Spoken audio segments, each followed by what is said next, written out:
ದೀಪದಿಂದಲೇ ದೀಪ ಬೆಳಗುವಂತೆ ಪ್ರೀತಿಯಿಂದಲೇ ಪ್ರೀತಿ ಹರಡುವುದು. ದ್ವೇಷ, ಕೋಪ ನಶಿಸಲಿ, ಪ್ರೀತಿ ಮೂಡಲಿ.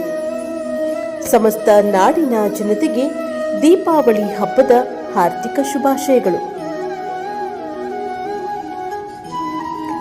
ಶುಭ ಕೋರುವವರು ಸಿದ್ದಪ್ಪಗೌಡ ಅಲ್ದಾಳ್ ಮತ್ತು ವೀರಭದ್ರಪ್ಪ ಗೌಡ್ ಅಲ್ದಾಳ್, ಜಿಲ್ಲಾ ಅಧ್ಯಕ್ಷರು, ಅಖಿಲ ಕರ್ನಾಟಕ ಲಾಳಗೊಂದ ಸಮಾಜ ಮತ್ತು Shri Basaveshwara motors, Shri Veerabhadreshwara industries Manvi, Shri Basaveshwara industries Manvi ಮತ್ತು Shailaja agency Manvi, Mahanteshwara traders Manvi, VTM company ಮಾನ್ವಿಯ ಮಾಲೀಕರು.